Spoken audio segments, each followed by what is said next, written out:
It takes vision, optimism, deep belief, and many, many volunteers with truly big hearts to put into practice all that is kind, which results in the betterment of humanity. Over 10 years ago, one man had a vision that the world could really change with single acts of kindness. And in a moment, you'll hear about how that concept has changed the way we collectively think about giving of ourselves, our resources, and our hearts. Welcome to Small and Gutsy, a podcast featuring interviews with nonprofit and social impact organizations under $10 million. My name is Laura Witkoff, and I'm excited and proud to be your host.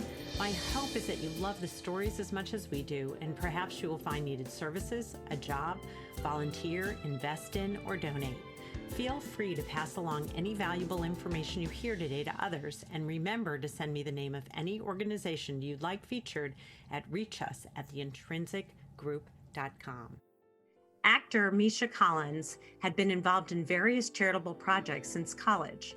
He was moved to respond to the massive 2010 earthquake that hit Haiti, causing horrific damage. Misha Collins decided to harness the energy and resources of the followers he had gained during his acting career in order to raise funds for the UNICEF Disaster Relief Program. Within days, over $30,000 was raised. Using this momentum, Random Acts was created to inspire kindness in Haiti and well beyond. Over the last 10 plus years, Random Acts has grown into a global organization run by more than 150 volunteer staff. Yes, that's what I said, volunteer staff, with millions of supporters from all walks of life. Annual events such as Class Act have become established, and a large number of partnerships with other charitable organizations have been formed. Additionally, programs such as the Childhood Hunger Campaign and Random Acts Support Program allow efforts to be focused on a particular issue. True to its name, Random Acts also provides the opportunity for anyone to perform a random act of kindness by funding small-scale, community-level projects. This is so near and dear to my heart, not only because of what it represents globally, but in fact, the passion that I felt for creating Small and Gutsy. So here we are. I am so excited to introduce my guest today, Executive Director Rachel Miner, Destinations Manager Rhea Neeson, Director of Programming Amanda Tucker, and Creative Director Becky Hasman. So let's get started. Welcome, Rachel, Rhea, Amanda, and Becky. Share your passion and how you got involved and anything you'd like to share. And Rachel, because you're Executive Director, I'm going to throw it out to you, but we've got a group on here, so we'll pass the baton as we start the conversation. Beautiful. And just thank you for doing what you're doing. As you alluded to, it's a random act of kindness, what you're doing. It's all about putting good into the world and empowering people to do good. I think that's one of the most exciting things about being involved with this organization to me. So much of why we're here is the same reason why you're here, which is to try to show that it's up to all of us to get involved and make the world better. And from any position, we can do that. And there's a myriad of ways always. And I love that it is just, get out there and do it. And you really saw through Misha's example, I think initially saw a need and was like, we got to try to do something, and did it. Some of the impetus behind why it was started as well is he speaks a lot about the fact that he spent a period of time during his childhood experiencing homelessness, and that it was often the seemingly small acts of kindness that forever changed his life. That he remembers the kindness of strangers, of buying groceries, or those things that we can take for granted, that for a child especially can change your whole structure of the world and how you see the world around you. And that's, I think, a lot of what we focus on as well, is whether it's a seemingly big act or a seemingly a small act, they're all huge, because if you change one person's view of the world and sense that they matter, that is a giant thing, and you never know how that will ripple out. Now, how did you get involved? So I actually spent a lot of my life as an actress. I was working on the show Supernatural with Misha, And I also am a huge, no longer closet, but I would say at the time maybe closet nerd, especially philanthropy nerd. I was always studying how do we make the world better, and that was what mattered most to me. And I kept thinking, well, if I get to a certain place threshold in my career, maybe I can use that force to then change it to do more good in the world. And I kept waiting for that and trying to hit those points in my life. And then I actually got sick. I got multiple sclerosis and transitioned to using a mobility scooter. And so much of my life was changing, and I was trying to reevaluate. And I was actually still doing fandom conventions for Supernatural. And Misha and I were doing that together. And so we talked a lot, and we ended up working on a few things. And he saw how deeply excited I was by this work. So it just happened to serendipitously be a moment where he was looking for someone to do this job. And he kind of floated it, not knowing if I'd be interested. And I jumped on it and said, absolutely. And it is the best decision I've ever made. It is the best coming together of desire and, I don't know, circumstance and all of that ever happened in my life. What a beautiful story, and on so many levels and layers. And I did not realize that Misha had been homeless at one point in his life. And so I agree, those life circumstances and the things that happen drive us to create change through different things. And what you shared about your own story is the passion and the heart that's conveyed in that story is so remarkable. And I want to just capitalize on one other thing you said, which was so beautiful, is one small act of kindness can do a world of difference.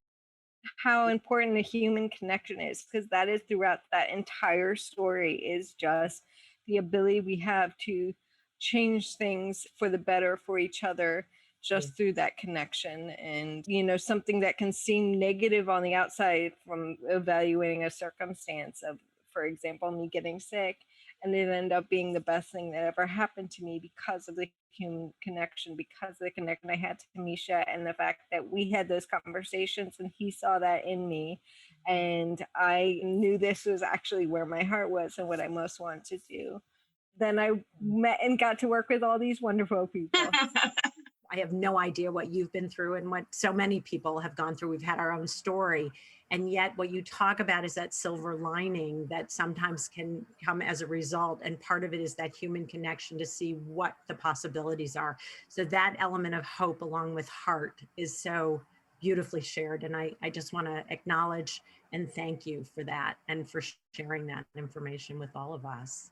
Thank you. And that's what we're doing with this podcast, right? Because hopefully we're connecting to all of you out there listening, and together we generate something really good out of this. For sure. No question. So Rhea, Becky, Amanda, jump in and share how you got started in your passion for Random Acts. I don't know who wants to go first. Rhea does. She's been here the longest. I'm Rhea, I'm the destinations manager, and I just noticed today that I actually got involved this month 10 years ago, because that was when we started the Hope to Haiti project, where I was a fundraiser and a volunteer. This is how I got involved. And what really fascinated me is the fact that we, with our possibilities, can do so much in a country like Haiti. For us, it's maybe not much, but for them, it's huge what we can do. So that fascinated me, and I really wanted to go over and help with my own hands, because I thought that this is something which brings you back much more focused in life. First, I was a regional representative for Germany, and then I became the destinations manager in 2018. What I really, really love about Random Acts is that you actually can feel and see what a difference you make when you support us. You really make an important difference in somebody's life, and this is what I love about Random Acts. You get to see the results, which also fills our soul. And as you said beautifully, it helps you refocus. And my guess is kind of reprioritize what's important in your own life when you're able to give in that way. It taught me a lot about life and how you can help somebody and how you can make a difference in somebody's day with really small things already. That's what we do. We promote small things can make a big difference. small things add up to the big things. Even those big projects, they were done with small, tangible actions. And I think that, again, that's the difference. Nothing is put up on a pedestal and far away distance from us. It's always about walking out your door and choosing to take those actions, and that adds up to big change. And Rhea is such a beautiful example of that. It's really those step-by-step monumental moments that create that bigger change, and it's really your mission. We have a lot of supporters which are with us for many years now from the beginning, and they are there because they witnessed that they make an important difference. Becky and Amanda, jump in. Becky, you want to go? Yeah, I was just going to kind of dovetail on what Rhea was saying. The reason why I was really pulled towards Random Acts is really the storytelling aspect. So what Rhea was talking about there was doing those seemingly smaller random acts of kindness and the rippling effect that they can have when you actually go and tell the story of how that person was helped. And we try very much to take an approach to storytelling and to amplifying any act of kindness that's done either with our money or not, just around us. We're not trying to be, we changed their lives, we did this huge thing. No, we were in a position to be able to help this person at this time. Yeah. And someday they'll be in a position to help somebody else. It's almost like that would be a great expectation for us to have in the world. Is that is like the reciprocity, but you're in need, I'm going to give. And when I'm in need, you'll give. And that's part of what creates that connection. It's even more than the pay it forward kind of thing. There's not necessarily an expectation of that, but just kind of a gratitude. And the truth is, none of us as human beings survives without help. And so we need supportive communities where we can help each other back and forth and just keep that spirit going and not feel stigmatized for needing help. I think that exists too much in our society. Becky, before we go to Amanda, how did you get involved? I know you talked about what you love, but I'd love to know how it came. Well, I mean, I think a lot of us just knew of Misha and of Rachel, of course, from Supernatural, and had seen, various campaigns going with Random Acts, and they opened up a staff writer position. I jumped on it. I love writing. So the opportunity to tell much, much happier stories really appealed to me, and then somehow wound up running the creative department, which has been such a huge blessing. Got a great team. Everybody at Random Acts is great. Amanda, I want to jump to you in Atlanta. Tell us. So I'm trying to figure out where to even start, but I think I'm going to start with, you said, you can be one step away from being on the other side of this. And I really think that's probably how I got involved, or why I got involved. Growing up, my dad will hunt me down if he ever hears me talking nicely about him to other people. But, we'd go and sit on Santa's lap, but we'd bring a bag full of toys for the Toys for Tots. And, we'd go to a department store and we'd all pull multiple angels off the tree to fill out. And, it didn't occur to me growing up what that really meant. However, when I was 19, I became the epitome of the unwed teenage mom. And I was on food stamps for about 3 months. The nurses actually at my doctor's office reached out and said, hey, we usually pick 1 or 2 families a year, and we like to help them out. And that Christmas, they got so many things for me and my son when he was 6 months old. I was just blown away. I still have the photo, and it just, anytime I look at it, I can't imagine what I would have done without their help at that moment. And so now being, back out of that situation on the other side of the giving, I think it means so much more to me now than it did when I was younger. And it was just nice to know you could help other people, to know a bit more about what that other person might be feeling like and the impact that they might be getting out of it. There's always a chance that they're just, kind of happy about it. But if even one of the people that we're helping felt the way I felt when I got helped, that's the ball game. As far as how I got involved in Random Acts, I didn't actually know about the show or about their campaigns at the time or what they'd been working on. I was trying to find a t-shirt. I needed just some t-shirts. And so I was looking through different merchandise options, and halfway through looking through merch options, I was like, you know what? I really like all these places, because I always try to get, shirts with a cause and where the money's going to go and do something good. It's like, maybe I can get involved some other way. And I got to the Random Acts site and I went to the volunteers page, and there were openings. And it's interesting to hear us each talk about what drew us to it. Ray is absolute passion, and Becky was storytelling. And I do contracts and analytics and project management. And so conveniently, that was the type of position that was open. It was an event manager, and it included a ton of coordination involved. And that was my wheelhouse. I wanted to say something to that because I can't imagine this organization without all of you, but without Amanda's skill sets. I don't have a lot of them too, and she has them to an amazing degree. So I appreciate it so much, and I've seen the impact it's had on the world and on this organization. That's one of the reasons why we have such a big staff. When I first got involved, I think it was like 16 people or something. It was not the same. But I had this notion, which I think is true, which is we're all wired differently. We all exist differently. And if we can create an organization, because we're volunteers, if we can create an organization that plays to your strengths and your joys and makes positions available for each person to flourish and be able to contribute in their specific way, then we can do a whole lot more good in the world. When you think of all the knowledge we have in the organization, because like you said, so many different people with so many different experiences, and we have like a big amount of regional reps all over the world, which is super amazing. When we talked earlier about making a change for somebody and being in touch with communities, like Rachel said, it's not just going into the communities and bring them our lifestyle, because this is a totally wrong way. It's important to work with local people in the communities. Absolutely. To see what they need. That's what I love. We have so many people from so many different countries, and we can bring all the knowledge together.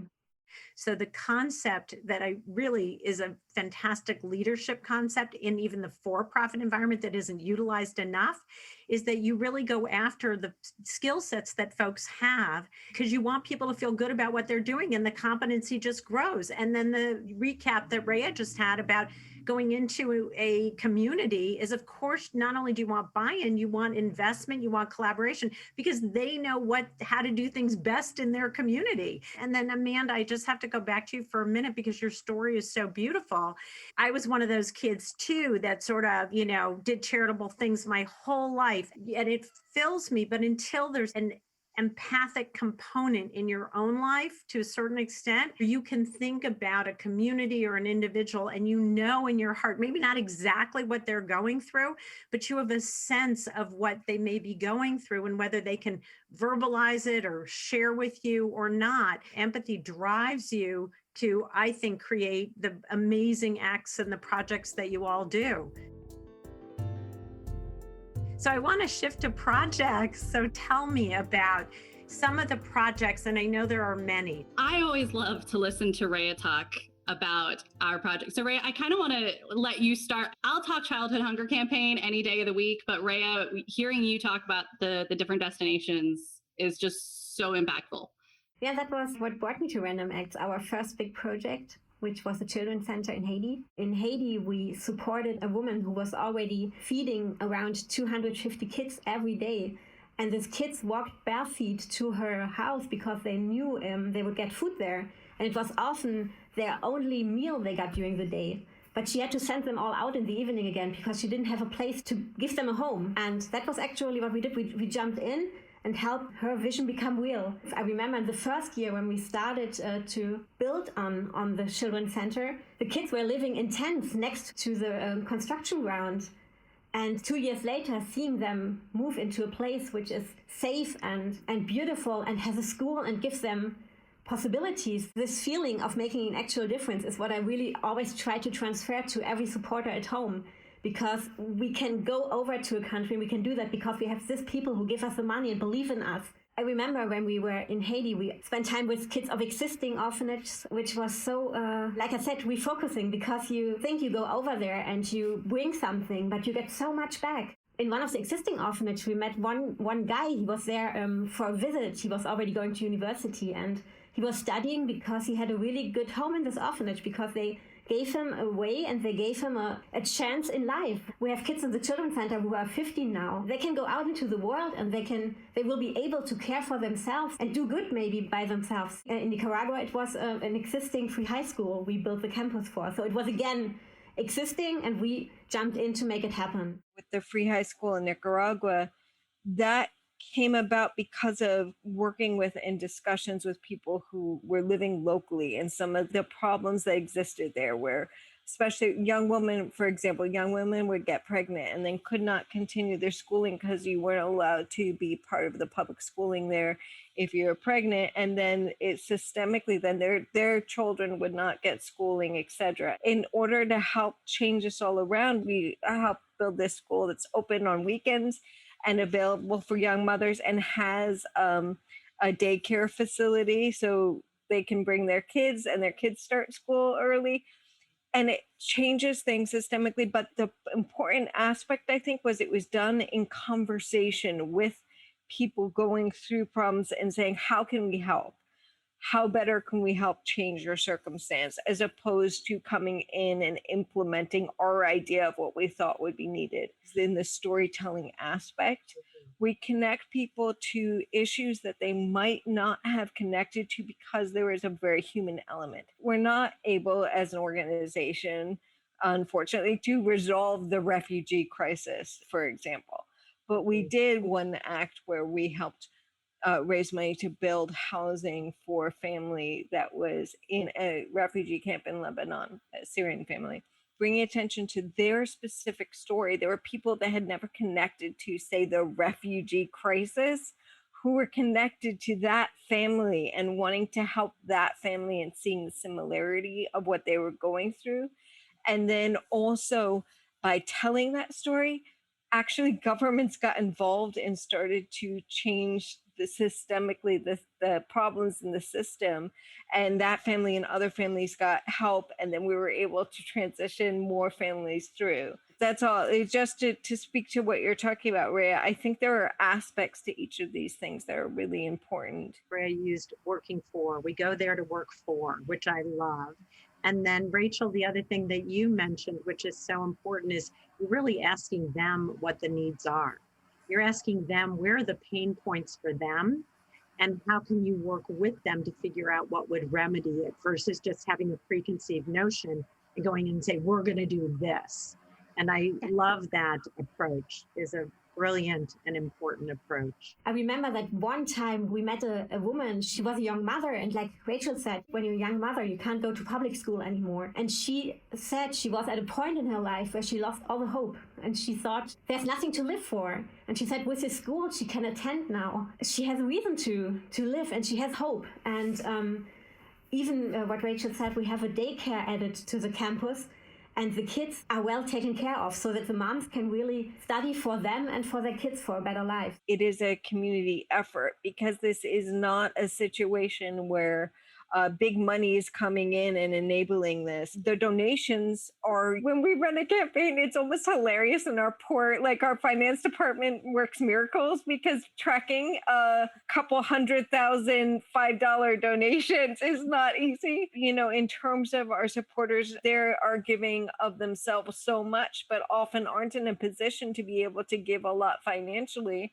But then it's also donation of hours, work hours, and people get so involved in, like Rhea, who, flying out to these places, helping to physically build structures. There's so many ways always that we can be involved with trying to make the world better. And that's a message that I really want people to walk away with, that's our job as Random Acts, is to try to empower people who want to do good in the world, and let you know, there is always a way that you can get involved in changing the world for the better. I love the concept of there's always a way, and you will have those who can only give $5, maybe today, maybe tomorrow they can do more, but just generating that idea that anything is of that nature is a random act that supports, really sets up for the future. And I love Rhea's the story of, the kids who then will be able to have a future, or the mother who will see a future for herself.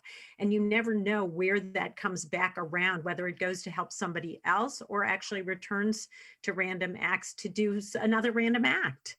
Amanda, I want to give you a chance to talk about the children's campaign. Yeah, about 2.5 years ago, we did a childhood hunger campaign. And I think that was probably one of my favorite that we've done so far, just because of how many acts we were able to do in it. We were able to do over 60 different kindness acts, all related to hunger for children. We were able to hit all 50 states in the US. We were also able to hit all of the US territories. We also were able to do 9 large acts for outside of the US. And I think the part that I really liked about it, we've kind of touched on it a couple times, but it's very much not a we're just going to throw money at someone else kind of thing. It was finding out what was going to make the most difference to that area. Sometimes it was food pantries. Sometimes it was school backpack programs. Sometimes it was angel programs. There was a different thing for each one that really fit the needs of that particular community to help the kids in that area. And we loved it so much, and it meant so much to us that we are kicking off our food equity program for 2021. I'm really excited by it.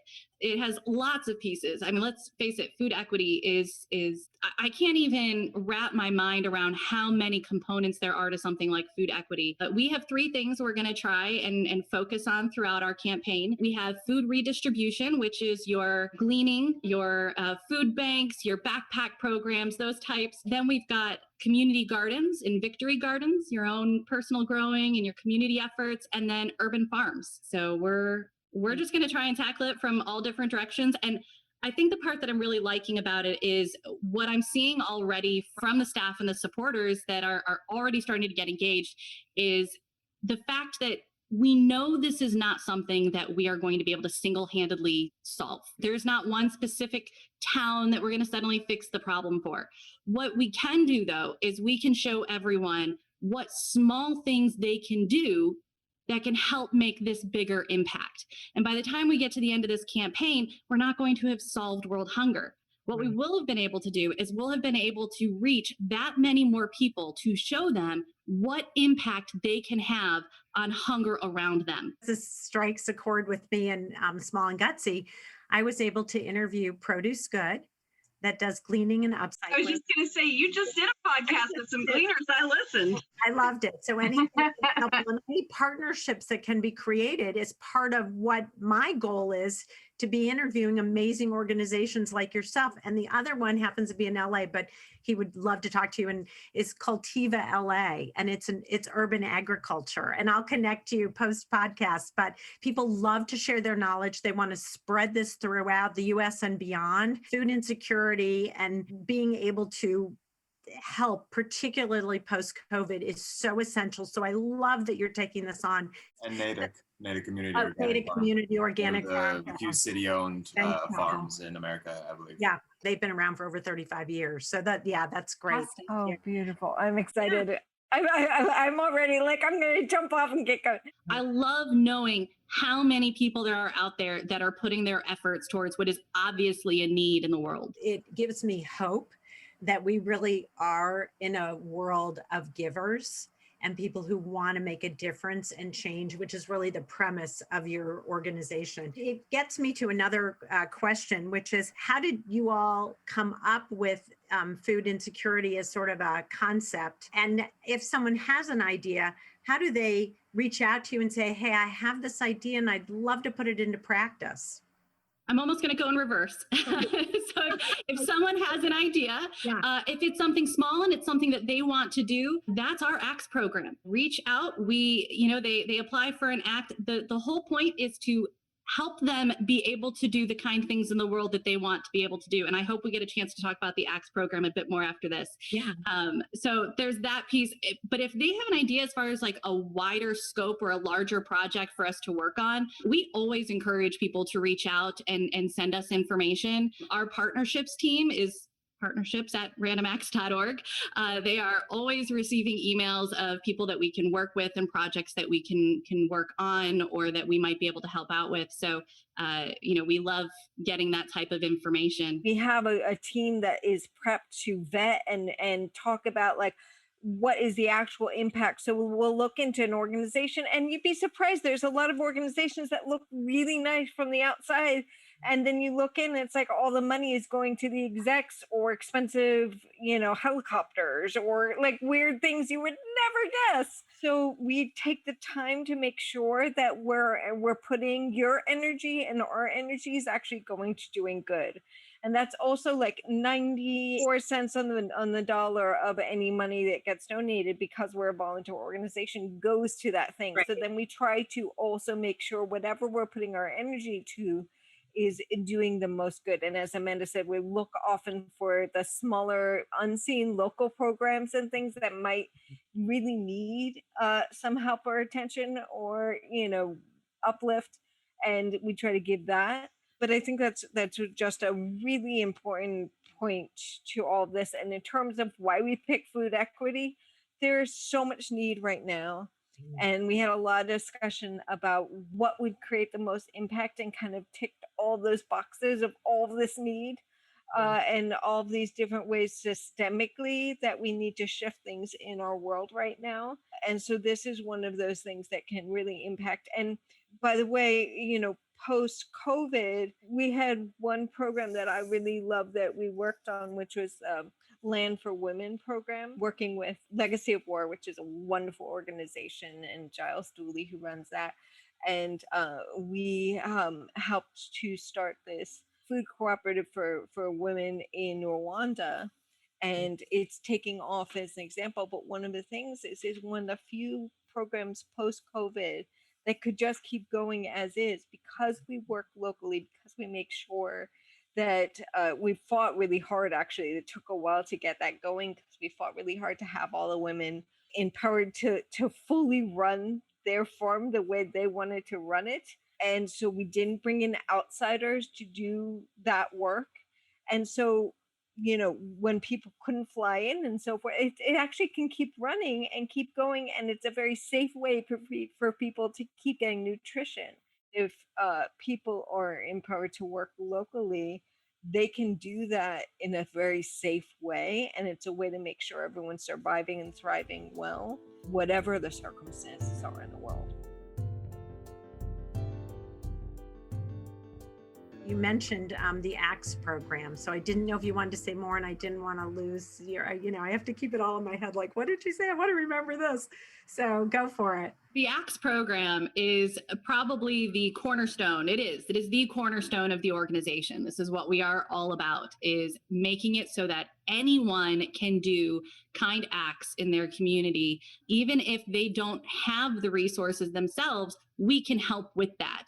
Anyone can apply for a kindness act. We help fund it, and they get to do that kind thing in their community and keep that ball rolling and help that next person. And I've loved seeing the different acts that have come in.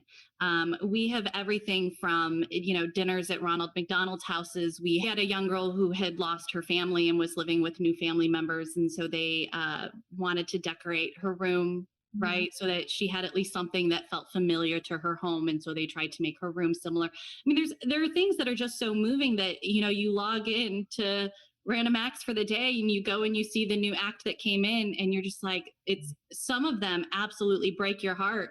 But the fact that you get to do it and say, yes, we can help you accomplish this is just amazing. The number of free libraries. There's quite a few of the binders for LGBTQ youth. Yes, That. I just love there's ways we end up getting involved in so many things. And then post-COVID, people are experiencing difficulties in such a myriad of ways. So the ACT program is a way that, we can help to support communities all over the place that are going through things.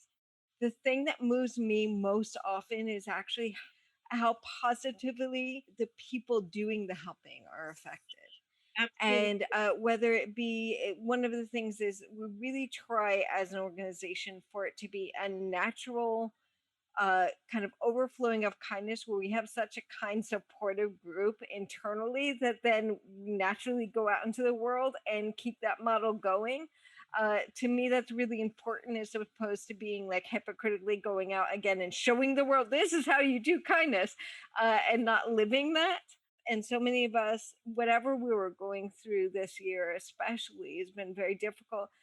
it was so healing to be able to throw ourselves into this work. And then I've seen it a lot with, working, we have a lot of local groups and things like that. So, I've worked with a lot of the local groups, and the sea change that I see in people when they're just able to get involved with doing the good. We had a COVID program right when this hit where people were also able to nominate the organizations in their area doing good work.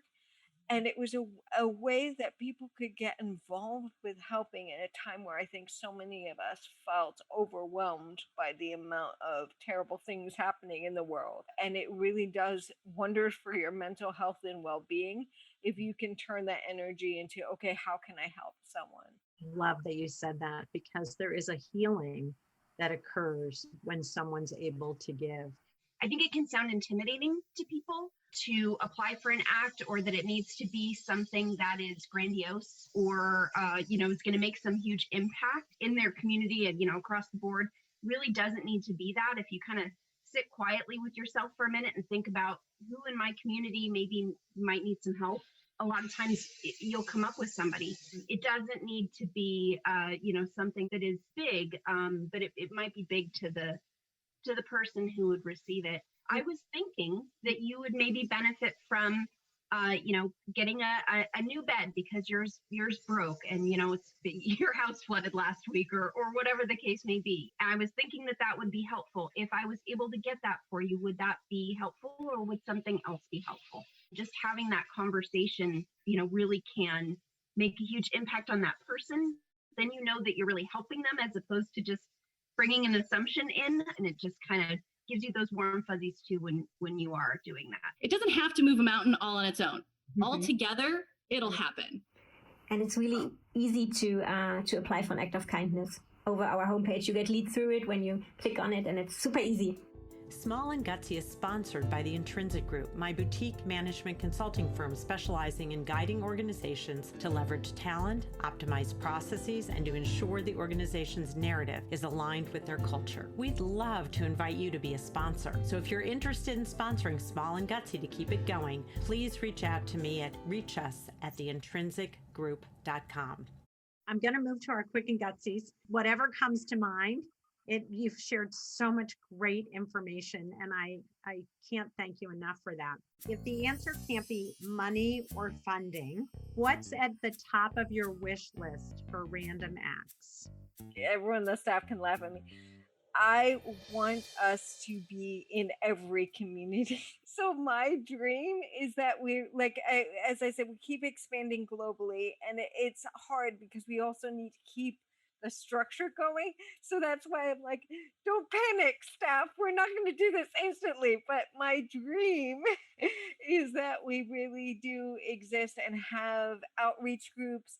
We already have some college groups and support groups and things like that. And more community where people can contact and feel we exist and have a presence near them, and they can get involved. I also would love to see all of our materials in every language, which I know is a little bit of a stretch, but I just want us to be connected and there to support people in every single community. So that would be my dream. So if you are listening to this and you come from a community where you don't feel we exist, feel free to reach out, because we are always expanding in that. I love it. Yeah, it's great. Rhea, Becky, or Amanda, any other wishes? I would love us to be synonymous, sort of like Good News was with John Krasinski last year. I want us to be a go-to for, looking at the good in the world. That goes hand in hand with Rachel's idea of community and outreach. What I wish is that in future as well, that all our supporters, that we can transfer the feeling of making an actual difference to everyone out there who donated to us, who applied for an act of kindness. People want to help, but they want to be sure that their help makes an impact. And I hope that we can always make everyone out there feel how big their impact is they make in supporting us.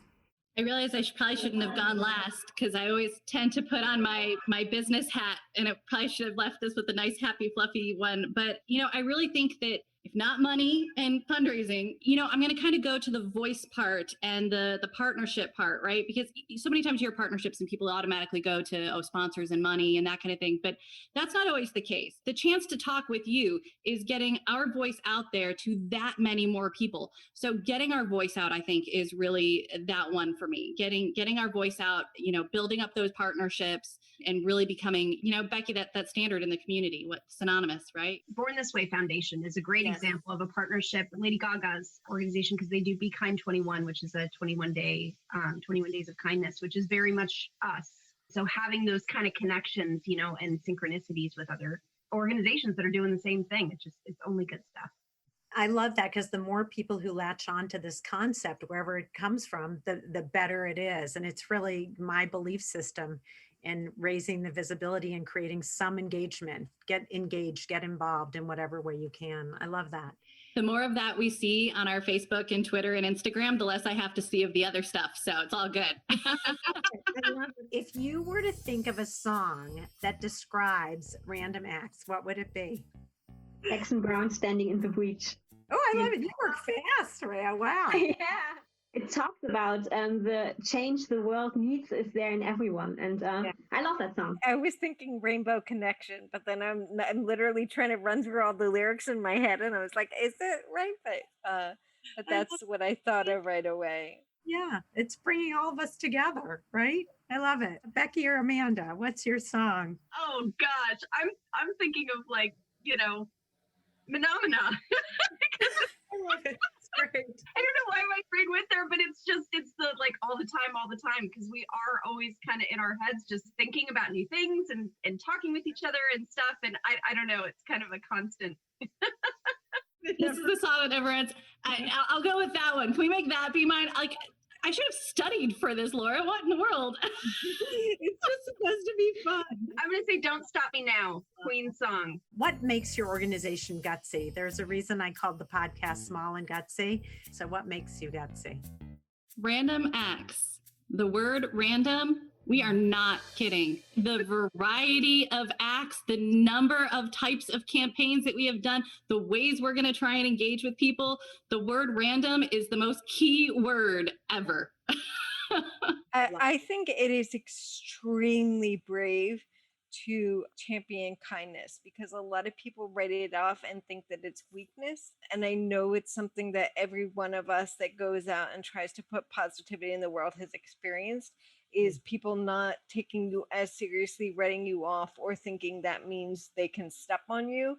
And it actually takes such strength of spirit to go out in the world and be optimistic and have hope and believe something can be kind. And that's the only way that things will actually shift for the better. So I think of kind people as the bravest, most gutsy of people. Very few, but with a couple of folks that I've reached out to for Small and Gutsy, they're like, well, what's the catch?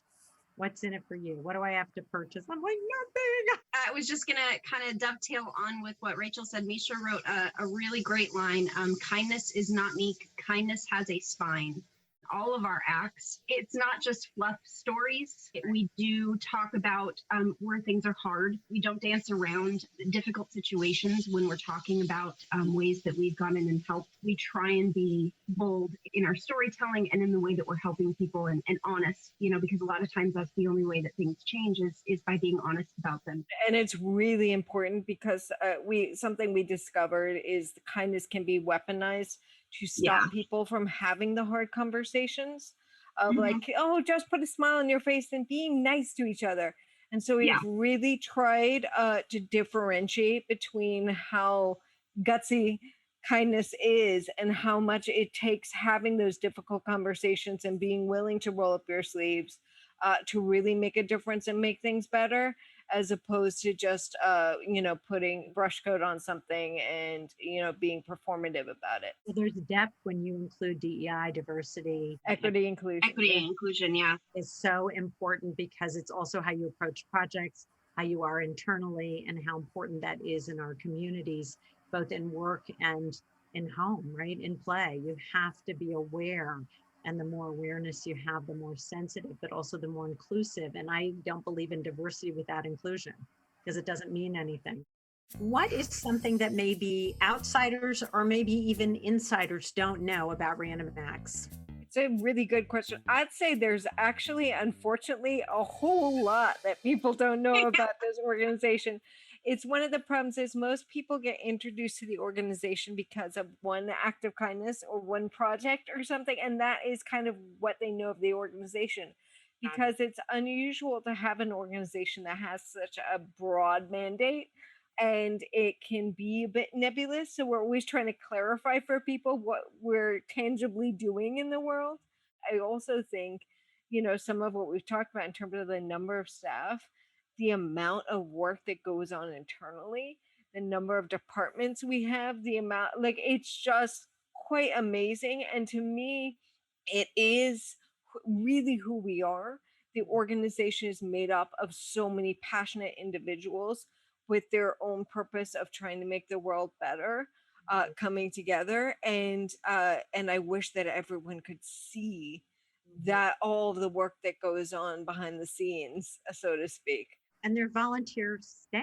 All of us, me included, yeah. A volunteer organization of over 150 people who are volunteering is so astounding what you've created. So I can't say that enough. What I really wish people knew was, we keep talking about how so many of our donors are $5, $10, $20 donors. I hope, and maybe they do, but I hope they understand the impact that has. We talk about these great campaigns and these great things we've been able to accomplish all over the place. It is because of that small donation. And I really hope that they understand that and that they can see that. So the last question I have, which may be a silly question for you all because you have celebrity involvement, so forgive me for this. If you could get one celebrity or influencer outside of the two you have to endorse or talk about Random Acts, who would it be? I'm gonna let Rachel answer that. I'm gonna show my charity nerdness. I love Jeff Skull. Do you know any of this? He does participant media and all those things, but also so the Skull World Forum and the branch of Oxford University. He's one of those people who really, really works on changing the world and creating communities that change the world. And it's the most incredible infrastructure that I think he's created in terms of actually doing good and creating impact that really, is felt. I'm thinking like the president. we were picked by the inaugural committee. Yeah, recently, or Elizabeth Warren, or I'm thinking of people that are making some changes in the world that that we could get involved with. So you had all these great suggestions, and I'm just thinking I would like Chris Evans because. You see a lot when you follow him. You see there's a lot of things he talks about or he pays attention to and brings attention to that are fitting with what we do. I know that we have several staff that will probably, come and find me in my sleep if I didn't say Dwayne Johnson. Perfect. And then who's the other wrestler that has done more? You may be thinking of John Cena, who's done a ton of the Make-A-Wish. Thank you. A connection I really wish we could make more of is Stephen Amell is amazing in his community and with his supporters and the work that he does. And I've been to so many conventions that he has been at, and just the care and empathy that he has for all of his fans is so amazing. I'd love to, work with him on something. There's got to be something he wants done that we can help with, What's the best way for folks to reach you? Becky, I'm going to put that on you. You can always find us on Twitter, Instagram, Facebook. RandomActs.org is our handle, or you can go to randomacts.org. You can always find me personally at Rachel Miner 1, I think, on Twitter. And I basically am reposting Random Acts all day, every day. So that's a good connection. The way you've created the organization, the culture, both with the projects and the communities in collaboration, and internally with the leadership that you have created inside the organization. And it goes hand in hand, and you all are walking that walk. I hate to use that phrase, but it's really true. I'm now among the fans, I have to say. Same.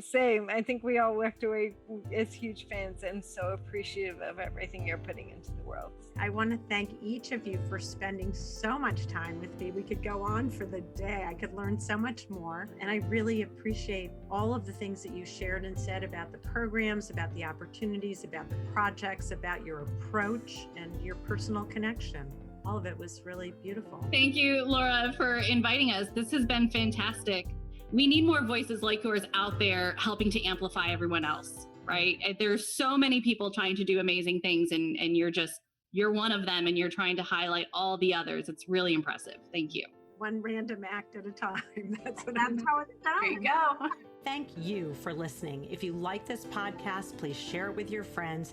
Give us some stars and write a review on Apple or wherever you listen to podcasts, or buy us a coffee. buymeacoffee.com/small-and-gutsy.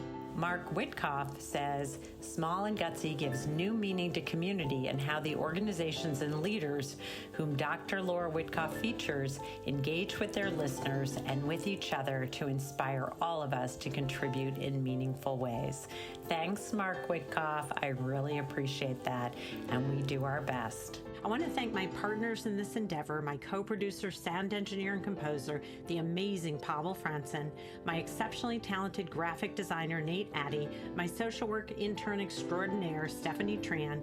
Please check out their bios on the Intrinsic website, and all the folks, friends, and family who have guided and inspired me. Our blog of these small and gutsy nonprofits and social impact organizations can be found in the organizational stories section of the Intrinsic Group website, so that we can continue to link clients, volunteers, future employees, investors, and donors to this small but mighty network. Of course, we can't take responsibility outside of our own vetting of the organizations we interview, so before you sign on to support or work for them, we encourage you to do your own due diligence and research them as well. We just want you to learn about the small and gutsy nonprofit and social impact organizational sector so they can spread their story and their impactful work. From small and gutsy to big with impact, I'm Laura Witkoff, and thanks for listening.